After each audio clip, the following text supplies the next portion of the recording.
Hello, Dr. Julie. Hello. How are you today? I'm great. Yeah, I'm so happy I'm here with you today. Today, I'm super excited. Do you want to know why? Why is that? We're going to be talking pregnancy today.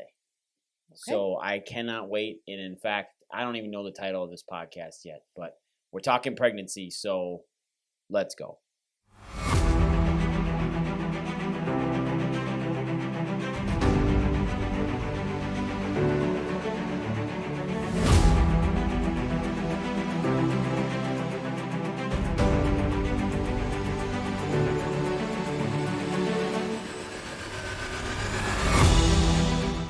Hey, everybody, welcome back to the Prime Podcast. I am your host, Dr. Skip Weiss, the Bowtie Chiropractor. I am here with the fabulous Dr. Fairy Fingers, Dr. Julie Weiss, the BDC certified coach, the extraordinary business entrepreneur woman that you are, and chiropractor. How are you today? I'm great. Yeah, it's so nice to see you. Dr. Julie, so let's just jump right into this today. We're talking pregnancy. Pregnancy is one of those things that here at Prime Family Centers, we take care of a lot. We see hundreds of moms a year that are pregnant. It's one of my passions. In fact, I just literally started getting goosebumps as I talk about pregnancy. I love it. First things first, right off the bat, let's just shoot from the hip on this one. Do you enjoy being pregnant, Dr. Julie? Absolutely not. And why is that? I think everything that we do in our office is like we've learned things. That's why we are a good testament of the things that you should and shouldn't do in pregnancy. And so I think we were early on in our career that we were understanding the vital role that really good chiropractic care, really helps with pregnancy. And I maybe only just got the very first version of that. Well, you got the first version of me. Number one, the first version of being parent. Number two, first version of being married, because we found out real quick we got pregnant fast. And then for our second baby, we figured out we couldn't really even wash our underwear together because we were pregnant again really quickly, and with Peyton and then with Brecken. But yes, I think experience has a ton to do with that. I think the amount of education that you and I have put into this and learned about and taking care of moms and pregnancies, which has become pretty much our niche here at Prime Family Chiropractic Centers and in chiropractic. I mean, we teach all over the world on how to take care of children, how to take care of moms during their pregnancies. And a lot of questions that we get at Prime Family Centers is, how do I choose the right healthcare provider? How do I choose? Do I choose a midwife? Do I choose an OBGYN? Do I have a doula? Do I have a chiropractor? So how can we start there first with the top question is, how do I choose the proper provider? Let's start birth provider first. Well, I think instead of looking at it as a sole thing of just one person, we need to start looking at it as a team, because it really, I think, needs to be a team approach. There's not just one person that I think can cover the whole gamut of everything that happens in birth or pregnancy, preconception, all of those things. What do you mean? The husband just can't do it all? Well, we can position, but we can position the husband to look like a rock star, a superstar during that birth process, and that doesn't mean that we're replacing the husband. I think that is a big misconception. If we want to go back to last week's podcast of misconceptions, is just by having additional people on the team doesn't mean that we are replacing anyone. In fact, it would allow me to be more attentive if I knew I had a good team in place. Absolutely. So I could solely focus on my wife. Or for those first-time dads to, if they don't know the proper things to do, then you have somebody else being of let's not dump water on her head right now. Christina and Craig had that happen to them, so of really making the spouse be that superstar to be able to support you with exactly the things that maybe you don't even know how to ask, or the things that you need, to have that other person to be like, okay, let's do some back squeezes, let's help her get into this position. And that is what really then starts to bring that marriage even closer. So if we come back to where we start on that, so how do you choose? I mean, we're going to go off on tangents because we're so passionate about birth. Healthcare provider, would you choose an OBGYN over a midwife? I think it really comes down to your thought process and maybe the type of experience that you want to have.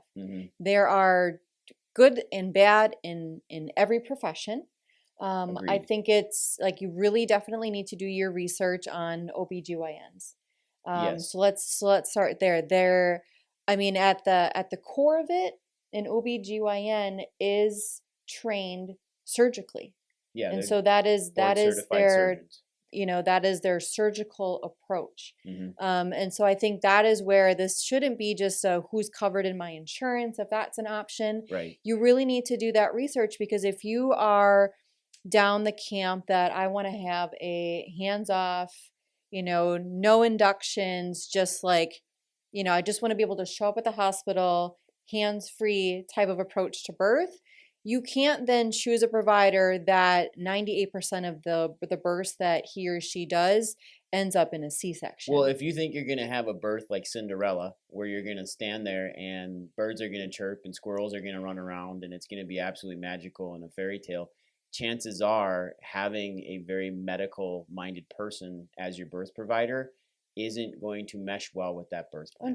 Unfortunately. Right. And that provider can say, and the thing is, again, we're coming from a place of love, but we've seen it over 15, 20 years. Love, but a provider is going to say, sure, I will allow you to have an unmedicated birth. Yes. This is not allowing of anyone. This is your right to choose who you want around your bedside, around your pool, wherever you want to birth. These are your rights that you get to have. It's not of the provider tells you the things that you can and can't do. And I would say that comes down to the interview. So when you go in and meet a provider, this comes back to preconception and getting ready for baby, is start interviewing providers. I can't tell you, I would say probably 10 moms a year will call and actually interview me before they even come in for chiropractic care to see if we're like-minded individuals, if we're on the same page, if she has choice in the office. And I find that a lot of providers in general will say you have choice until it becomes game time. As soon as you go into labor and labor starts to happen and you check into the hospital, you're on their turf. So now your decisions as far as will they honor your birth plan? Will they honor your choices of what to do and what not to do with your baby? Most providers will say yes until you're there, and then everything gets kind of thrown out the window. So make sure that they're on the same page. And actually, I would look at it from a husband's perspective. Make sure that your husband and or partner is comfortable with them as well. Because if they're not, that actually brings a major energy change in the room 100% of the time.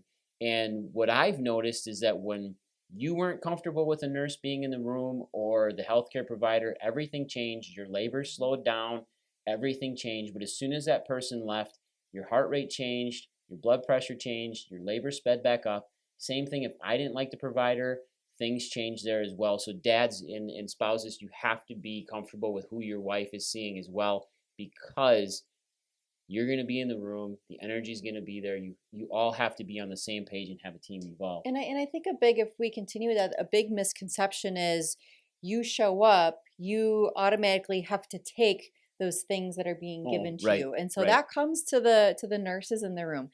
I look at this as, think of it as you're paying for that hotel room. So setting up this birth plan. Yep, but you're paying. You have to, at the end of the day, you have to pay if you're having a hospital birth. Pay for everything. You're paying for this, so you want to have the Jello. You get to have and you get to choose the experience that you want.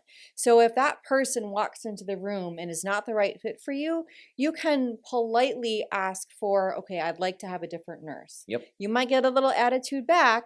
But again, if we talk about having the right people on your team, then if that is your spouse, maybe that's your doula, maybe that's a different midwife, maybe that's an outside person that's coming in to support you, that person needs to be able to speak up, and you need to let that person know that, like, if that's a code word, if there's something, that person needs to be able to stand up and to speak those words, because at the end of the day, again, you're going to pay for that experience that you're having, so why not make it the experience that you want to have? God, I love doing podcasts with Dr. Julie, my wife, because number one, I get to see her passion and you really make my heart sing. But number two is I know how incredibly passionate you are about the moms in our community and the experiences you had when you were pregnant. And you just don't want moms to go back through that again. Oh, heck no. And I mean, I almost lost you. Mm-hmm. So everything that we do, there's a reason behind the things that we recommend, the things that we talk about, the reasons why we do all of the things that we do, good and bad, because I feel like we've literally lived it. Yep. And we can share that story then of, okay, instead of maybe choosing this route, let's maybe interview this way, or let's ask these questions. And again, like the birth plan, of all of the options, And you might think and sound that it's like super silly. Well, I'm definitely not going to have a C-section, but we have to always plan for the other side of it, because if there is an emergency, right, I would always want to be over prepared than to be unprepared and then not know my options within that situation. I think it's amazing when we talk about choosing a birth provider as well. Here I've got 5 different points I want to cover with you, and we're not going to get to them. It's just how it works. But choosing this birth provider, number one, you have to be on the same team. Number two, do they have the same type of likes and dislikes that you have? But will they honor a birth plan, and will they actually stand by it when you bring it in? I highly recommend that when you get a birth plan wrote out, mamas, that you make 6 copies. 6 copies. 6, not 3, 6. One goes to the provider, one goes to the desk when you come in, one goes to the nurse, your husband or spouse has one, and then you keep others on hand for people around. Also choose who you want at the hospital at that time. If your parents show up and you're not really on the team with your parents probably shouldn't show up. These are all guidelines you want to have laid out. But also then, coming back to it, midwives. Midwives are some of the most amazing birth professionals you can possibly have. And the reason why is that they're trained in birth. They're trained in birthing. They're trained in helping you get through birth. They're trained in different positions. They're trained in just making sure that you're comfortable. You're going to come out of the pregnancy as healthy as possible, the delivery as healthy as possible, but even more importantly, baby comes out as healthy as possible. A different type of birth experience. It's a total different type of birth experience. And I think if we go back to just within like the traditional OBGYNs, like that first question should be of, how many natural births have you actually seen? And it is super scary that if like you want to have a natural birth and you ask your provider of how many natural births they've actually seen, or even the nurses that are on staff, a lot of them have never actually seen a natural unassisted birth. Okay, so let's come back that and decide and define that for our audience, because when I talk to health care providers, they will say, yes, birth was natural. And then when I ask and I pull the birth records, mom had an epidural, there was possible episiotomy and or infant monitoring, internal monitoring, that there was drugs. So mom could have had Nubane. She could have had some sort of other narcotic to help with pain. But because baby was born vaginally, it was considered natural. So again, what does natural mean for you? And you need to be explicit in what natural means. Yes. And then that needs to align with when that provider says natural, there needs to be those questions of like, what does natural mean when you deliver a baby? The next question is if you're into this type of birthing environment, does the environment suit you? But number two is do they allow, if you want, can you labor in a tub? Can you do water births? Because laboring in a tub, from what I understand, is extremely effective. You went through this. A lot of our moms that we see here at Prime Family Centers, they labor in tubs, but then have to get out of the tub in order to birth. Depends on the facility. You can't actually have the baby in the tub, but you can have the baby on a bed. You can labor up to the moment you have to push, but keep in mind, if you transition during pushing, there's a good chance that's going to stall or slow it down slightly, and you'll have to wait for your body to retool. Laughing gas. Oh yes, nitrous oxide. Yeah, which is extremely effective. Nitrous oxide's amazing. It has a half-life that is very, very short. The half-life of nitrous oxide in the body, I believe, is 10 seconds, which means it breaks down incredibly fast. It doesn't affect baby negatively, to where Nubane and other drugs that your moms will get for pain management. Say it doesn't cross the placenta, but again, baby's still getting your blood. Yes. So baby still gets your blood up until the time the baby's born, and then the cord actually stops pulsing before it's clipped. Baby's still getting the blood. They're getting all of those stem cells. That's a whole other podcast that we will cover, because this is a series that we're getting tons of questions on, and it needs to be covered because this directly affects the health of our community and the moms that we take care of. And you can see that we're passionate about it. And if we start giving our birth stories, it's going to be a pretty wet podcast. But it might happen. Good thing these mics are kind of waterproof, especially with me. So picking out a midwife is extremely, extremely valuable. If you want to have a home birth, which is legal in the state of Wisconsin, depending on the state that you live in, home births may or may not be legal. But having it here in the state of Wisconsin, you can have one. Home birth midwife. There's amazing birthing centers that we use here in Wisconsin, that we use here locally. There's amazing home birth midwives that are fantastic that we work with here locally. There's several. And then what about a doula, Dr. Julie? I think a doula is one of those things that I'll let you talk about, but they're Again, amazing. If it's first time birth, seventh time birth, a doula again is going to be that support system that you're like, okay, I'm not sure that I quite want to do this at home. I think I feel better maybe in the hospital, but a doula can just be anywhere. And we talk about having that spouse be a superstar for you, or if like maybe you're not on the same page with your spouse, your significant other, having that doula there can just lend just some calm, some other techniques to get you through labor and delivery, and just the wealth of They're knowledge. trained birth assistants. Correct. And they are just there to, again, if it's to help the spouse, significant other, to look at that rock star of here's a cold washcloth, let's do this, different positions. On mom. Absolutely. And I think that is one of the toughest things that I will ask you this flat out, dads, partners out there. If your significant other is going into a birth and you knew you had the option of solely focusing on your significant other, your wife, the person that's birthing your child, or if you had to worry about everybody else coming in and out of the room, what would you rather do? And if I said you had to pay $1,000 to allow yourself to solely focus on your partner, would you do it? And you should be saying yes. And that's one of the biggest things that I find that bugs me, is that people will choose not to use a doula solely because of costs. And I'll see dads come in and say, oh, I've got this. Let's be honest. Most people birth between 1 to 3 children. So if you're a dad or a spouse, you probably attended maybe 3 births max. So you're not an expert like a doula is, that's been in on hundreds, that can solely help you focus and make you look like a rock star, but help you attend to your spouse and say, hey, go do back pressure.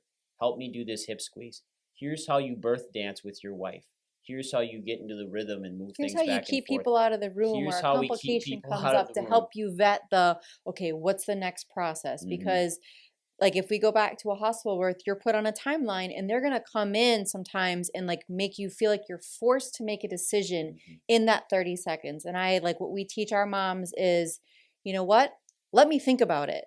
Like that is like that golden question. That's that nugget of, you know what? I understand.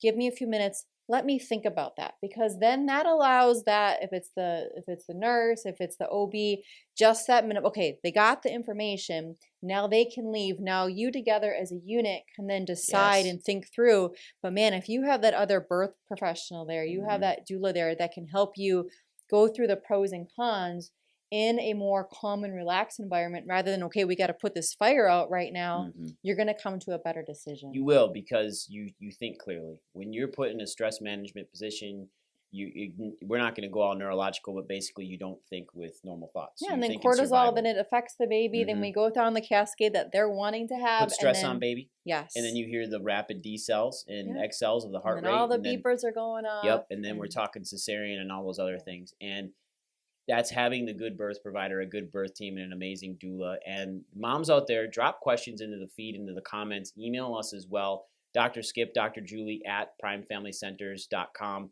We can answer these questions for you, help you basically give you questions as to what to ask your birth team, and more importantly, make sure people are on the right page with you. We're willing to do that because we just want the best births possible, because that leads to the most healthy moms and the most healthy babies. This is absolutely key. Now, I think we have a birth plan also on our clinic app. Yeah, we do. And if you call or get on our clinic app, it's right there in the App Store, the Apple App Store, or inside if you're Android as well. Just put in Prime Family Centers in the app, and it's there, and it's free, and we can help you navigate that, and you can get anything you want off of our app that we have available for the public, for the country, and anybody who wants to get it can get it, right?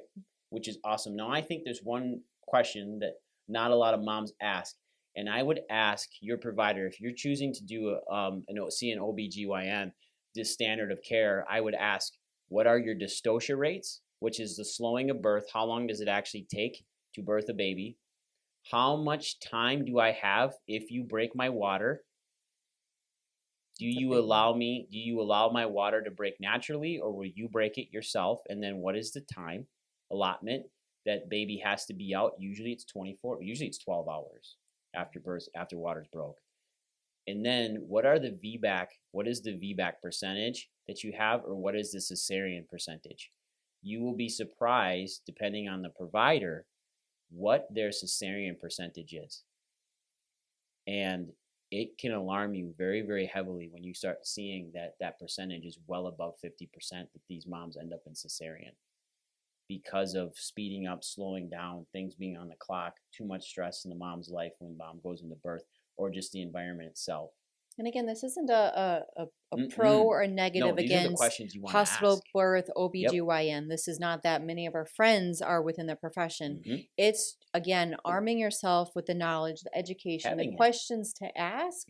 So then you know ultimately, okay, if you're in there on that turf, if this timetable starts, then you know what those cascade of events will be. And if you're, again, educated and armed with that knowledge, that allows blood pressure to stay calm for you then to be able to transition and then maybe not become more of a heightened risk for labor and delivery. Yes, and the other side of it is then we can talk on another podcast is how do you choose the right pediatrician then to take care of your baby? Because once the umbilical cord is cut, your baby is no longer the responsibility of the OBGYN or attending physician. It's now the responsibility of the pediatrician. And there is a race. There is a race to cut that cord. Because it changes transition on who's responsible for that child's health after that baby's born. And once it gets into the pediatrician's hands, who do you actually have to have conversations with about further care for your child and what's going to go on there? Because a lot of moms in their birth plans, they will choose to do certain things throughout birth or after baby's out that protects baby's health. Like, do you want your child circumcised if it's a boy? Do you want erythromycin put on their eyes when they're born to prevent sexually transmitted diseases from going in their eyes? But if you don't have an STD, what's the point of having that put on their eyes? So many things are routine. So many things again, a nurse, or they're going to come in, and if you're maybe delaying vaccines or choosing not to vaccinate, so many things are routine that they will just, even if they read the birth plan, they will just go along and just do it. And oopsie, I forgot that's open conversation. But it's also like, again, having that significant other, having that doula there, just to have extra eyes on both of you to be able to stay with and to attend. And it's all part of putting that team together. And then lastly, making sure you have an amazing Webster certified pregnancy-based chiropractor on your team.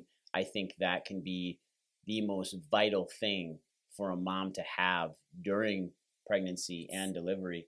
It's so amazing hearing the stories of incredible. First-time mom, 8-time mom, of the difference. She's not kidding here. The difference between really good certified Webster's technique, pregnancy care, during labor, during delivery, I'd be during asking even if preconception. they've had the prime pediatric protocol trainings. That as well. And it's just amazing. It just makes me smile. It almost makes me want to have another baby, but definitely not. That I can love on everybody else to do that. But just it's like two totally different birth experiences of when a woman's body is prepped and prepared to be able to actually birth a baby how they've been designed and given the ability to do. And when everybody else gets out of the way, because we're made to birth babies, and when there is no hindrance of that. And I was like, man, if I have the ability to push a baby out of a hole like that versus something that looks like that, yes, please. Yeah, and that's what the different techniques do. We'll break that down in another episode because I think it's so imperative that our moms really understand what chiropractors do during pregnancy. And that's going to be an educational one, but I want you to have it and I want you to share it with your friends. And this has been a really great podcast again, Dr. Julia. It's just so much fun talking birth because it's what we get to do, right? Do you have anything else you'd like to add on this one?